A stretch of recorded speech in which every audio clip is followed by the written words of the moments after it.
اللہ کی اتنی نافرمانی کرتے ہیں۔ رب جب ناراض ہوتا ہے اپنے عذاب کے فرشتوں کو حکم دیتا ہے جاؤ اس بستی میں جا کر کے پتھروں کی بارش کر دو۔ جب عذاب کے فرشتے پتھر لے کر کے آتے ہیں ابھی راستے ہی میں ہوتے ہیں آواز آتی ہے فرشتوں واپس ہو جاؤ۔ سارے فرشتے واپس پلٹتے ہیں اور جا کے کہتے ہیں یا اللہ تیرا فیصلہ تو کوئی بھی حکمت سے خالی نہیں ہوتا ہے، تو سوچنے سے پاک ہے، تیرا فیصلہ خطا پر نہیں ہو سکتا، لیکن تیرا فرمان یہ بھی ہے لا تبدیل لکلمات اللہ، اللہ کے کلمات بدلا نہیں کرتے ہیں۔ مگر میرے مولا بتا تو صحیح ابھی تو نے پتھر برسانے کا حکم دیا ہے پھر واپس کیوں بلایا جا رہا ہے؟ تو رب کی طرف سے آواز آتی ہے فرشتوں بستی کے جوانوں نے گناہ کیے میں ناراض ہو گیا، بوڑھوں نے پاپ کیے میں ناراض ہو گیا، بچیوں نے پاپ کیے میں ناراض ہو گیا، جب مصطفیٰ کی امت کی بیٹیوں کو ننگے سر بازاروں میں گھومتا دیکھا میں ناراض ہو گیا، جب ان کو بے پردہ چلتے دیکھا میں ناراض ہو گیا، میں نے چاہا بستی پہ عذاب نازل کروں لیکن فرشتوں مجھ سے پوچھ رہے ہو میں نے واپس کیوں بلایا ہے؟ تو سنو رات کے 3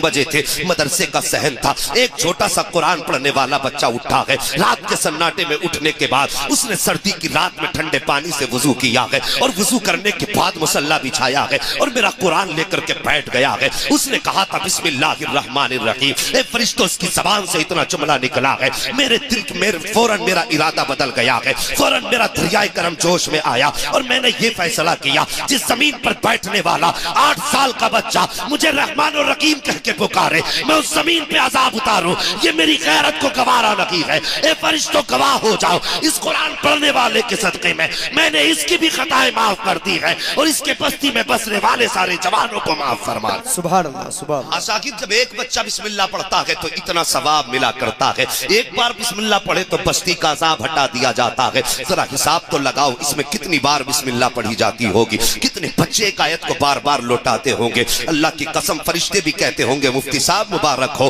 ایسا پودا لگا کے آ گئے ہو کہ قیامت تک جب تک یہ ہرا رہے گا ثواب تمہاری قبروں میں آتا رہے گا۔ ساکیبو اب ان کے مزار پہ آنے کے بعد ضرورت ان کو ہماری نہیں رہ گئی ہے بلکہ ہم کو ان کی ضرورت پڑ رہی ہے۔ جو ادارہ یہ قائم کیا گیا ہے اس میں لا کے بچے داخل کر دو، جو مزار سامنے موجود ہے ان کی بارگاہ میں صبح آ جایا کرو، اپنے لیے دعائیں کر لیا کرو، اللہ والوں کو راضی کر لو۔ خدا کی قسم اللہ والوں کی شان نرالی ہوتی ہے، اللہ والوں کی زبان سے نکلے ہوئے جملے اللہ رب العزت کی شان بارگاہ میں جانے کے بعد مقبولیت کا لباس پہن لیا کرتے ہیں۔ ان کی چوکھٹ پہ آ جایا کرو، یہ تو وہ ہے جنہوں نے زندگی مصطفیٰ کے دین کے نام کر دی ہے۔ ورنہ میں تم سے پوچھنا چاہتا ہوں ہمیں بتاؤ اگر تم الیکشن لڑ سکتے ہو تو کیا ہم نہیں لڑ سکتے ہیں؟ اگر تم بزنس کر سکتے ہو تو ہم نہیں کر سکتے ہیں؟ اگر تم دنیا میں عروج پا سکتے ہو تو کیا ہم نہیں پا سکتے ہیں؟ ہاں ہم بھی سب کچھ کر سکتے ہیں، لیکن خدا کی قسم یہ علماء کی جماعت وہ جماعت ہے انہوں نے زندگی مصطفیٰ کے دین کے نام کر دی ہے۔